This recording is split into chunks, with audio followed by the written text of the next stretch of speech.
bicara soal moral dan etika.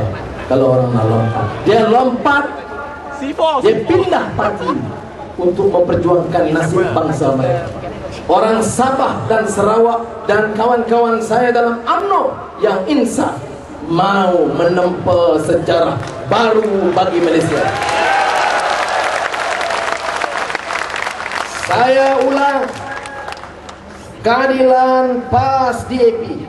Kita bukan musuh dengan ahli-ahli UMNO di bawah atau MC atau gerakan atau MIC. Kita tidak memusuhi mereka. Orang-orang UMNO termasuk di Kampung Baru yang sagi-bagi yang ada sedikit ini. Sudah, jangan bimbang. Kita tidak akan zalimi, saudara-saudara.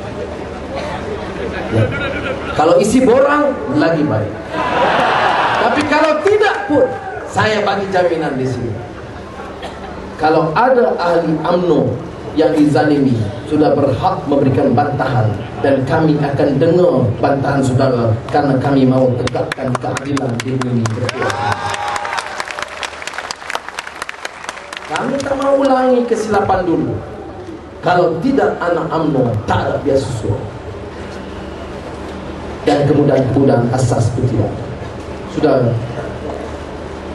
Sebab itu, sudah jangan bimbang dengan saya. Ada orang mengatakan, Anwar bila nak bertanding? Ahli parlimen sekarang belum berangkat sumpah. Bila dia angkat sumpah, kita akan bagi jawapan.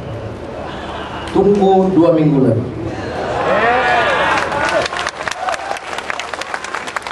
Kalau pikirkan lambat dan perubahan itu boleh dilakukan dengan cepat, sebelum saya layak jadi ahli parlimen, kita boleh letak Azizah sebagai Perdana Menteri dulu.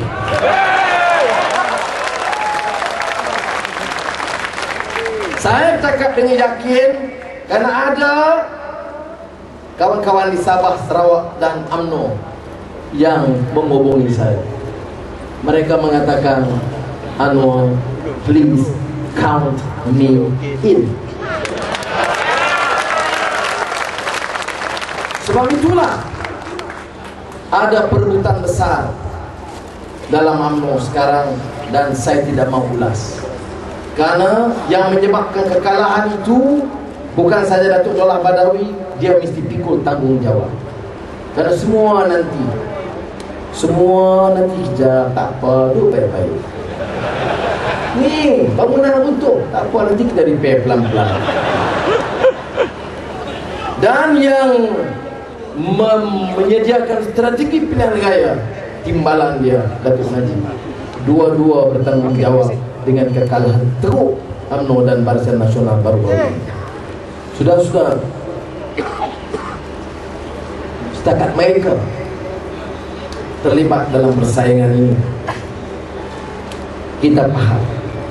Tetapi bekas Perdana Menteri pun turut memainkan peranan.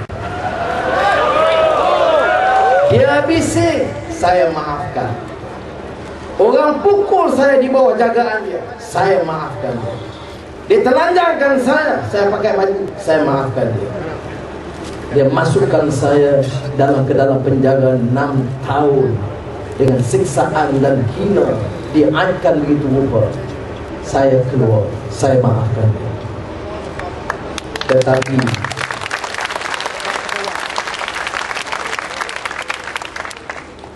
orang tua ini tidak insaf.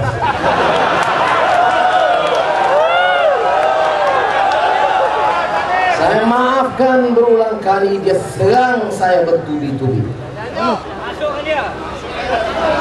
Dia ingat oleh kerana saya maafkan, saya tidak mau jawab. Malam ini saya nak jawab.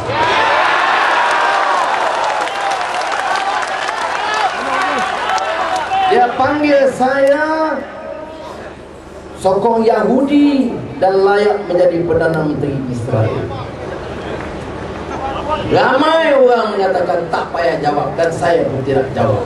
Dia ulang kali kedua, saya tak jawab. Dia ulang kali ketiga, tantang anak Melayu di jalan. Saudara-saudari, haram kalau saya terima wang atau bagi wang kepada peluang bijak. Soal orang nak puji saya, orang nak cerca saya tak peduli. Tetapi untuk berulang kali mengingat, dia sakit hati, tak boleh terima. Sekarang bercakap masa saya dulu tak ada pun kezaliman. Ni yang kata orang duduk penjara tu apa dia? Buta perut.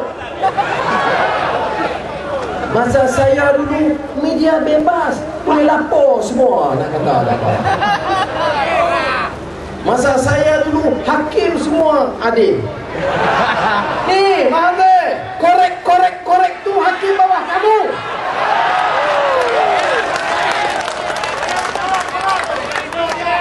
Jadi saudara, sikit saja saya nak sebut pasal dia, supaya kerana dia jadi ditimpa perasaan.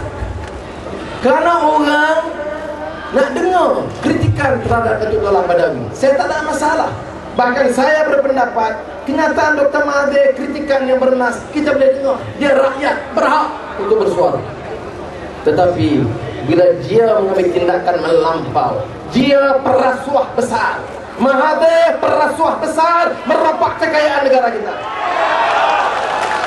Anak-anak dia kaya raya, ratus juta ringgit satu orang.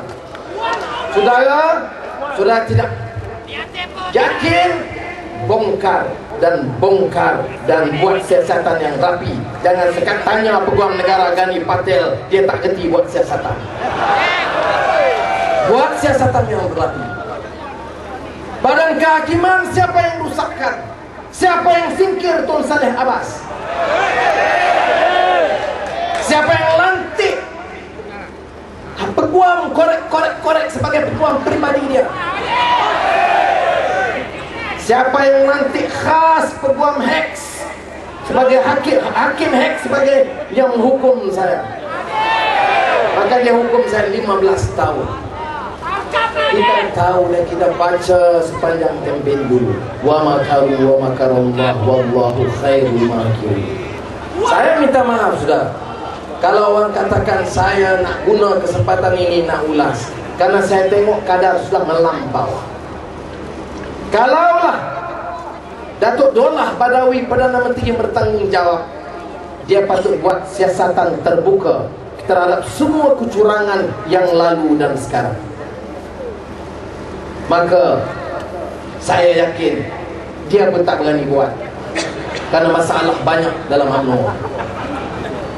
Nak suruh timbalan dia buat. Dr. Mahathir mati-matian sekarang kerana dia takut sangat Pakatan Rakyat menang dan menubuhkan kerajaan persekutuan. Dan dia paling tidak boleh terfikir dan takut besar. Manalah tahu Anwar boleh jejak sebagai Perdana Menteri. Demam besar dia. Siapa yang dia pilih? Dia pilih Datuk Najib Tun Razak. Sudah, sementara ini UMNO boleh buat pilihan, tetapi saya nak ingatkan, semua rakyat tahu kes pembunuhan Altan Tuya Mongolia. Semua rakyat tahu siasatan rapi belum dibuat. Semua rakyat tahu 530 juta ringgit komisen pembelian 2 kapal selam. Semua rakyat tahu komisen 400 juta ringgit pembelian Sukhoi jet dari Rusia. Saudara, orang ini kita nak angkat jadi Perdana Menteri kita.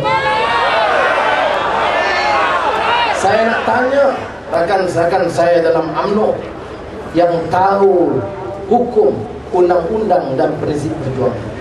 Saudara, ini negeri kami semua. Bukan UMNO dan beberapa kerak pemimpin UMNO yang boleh buat sepak terjang menentukan masa depan kami, orang Melayu, Cina, India, Iban Kadazan. Sudah sampai waktu dan ketikanya kita bawa perubahan dalam negara kita.